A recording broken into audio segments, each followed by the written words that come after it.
Lost Diary.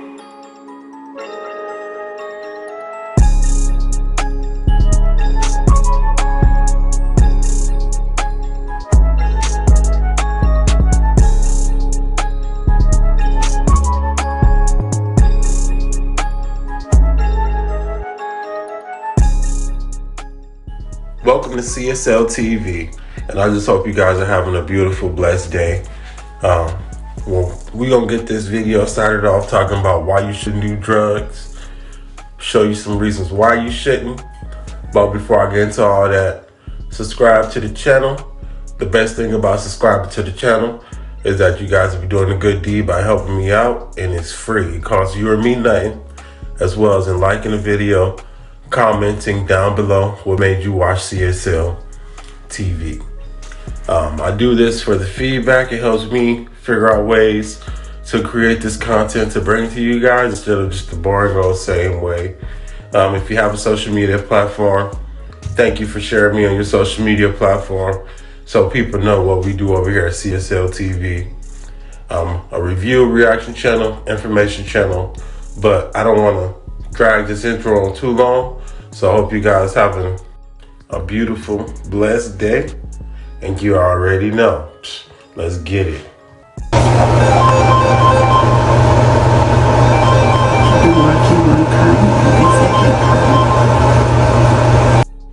Another senseless murder, y'all. I mean, it's sad to see these kids throw their life away. He could have prevented this from all happening if he was paying attention to his surroundings. And I don't know if this was random, or as they call it nowadays, if he had an op. If you had an op, or I should say someone he had problems with, he should always be aware of his surroundings. Definitely when you're out in public.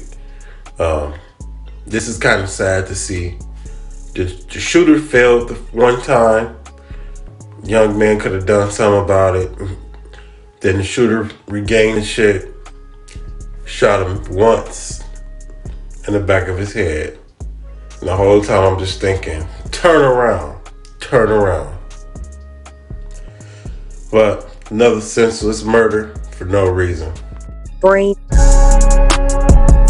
A rising rapper from Atlanta is accused of beating his 4-year-old daughter so badly she hasn't opened her eyes in months. Her whole right side of her brain was damaged. Now the child's mother is speaking out for the first time with shocking new details and allegations. This is TSR Investigates.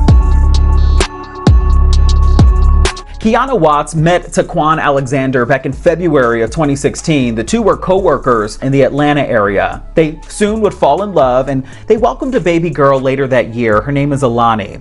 But then in 2020, Alexander, he packed up his things. He moved to the Los Angeles area to pursue a rap career. Then in September 2021, Watts says that she allowed Alani to go visit him just for about 3 months. However, weeks before Alani was to return home to Atlanta, she says that she got an emergency call that Alani was being rushed to the hospital with severe brain injuries and fractured ribs. Kiana Watts says that November 29, 2021 will forever be one of the worst days of her life. Detective called me and informed me that my daughter was bleeding from the brain and has had emergency surgery. She then got a text and a FaceTime from Alexander. Told me that Alani passed out standing in timeout.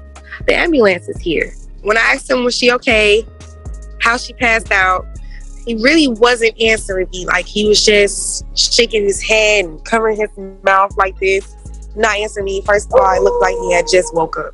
She hopped on the first flight from Atlanta to Los Angeles. She had a tube down her throat. She didn't have hair on the side of her head. It was a marker right here, written in the middle of her forehead because of the surgery. According to this ER report obtained exclusively by the Shade Room, the 4-year-old Alani had, quote, extensive bleeding located on the right side of her brain. We also got our hands on this 60-page court document. Alexander allegedly told investigators that, quote, the child is a bedwetter, and when she wets the bed, he punishes her by making her do rigorous exercises with an element of physical abuse, like hitting with boxing gloves, hitting her with a belt, and hitting her with a speaker wire. On the day that Alani was rushed to the hospital, she, quote, wet the bed, so he made her do wall planks. Then he gave her a whooping with a belt.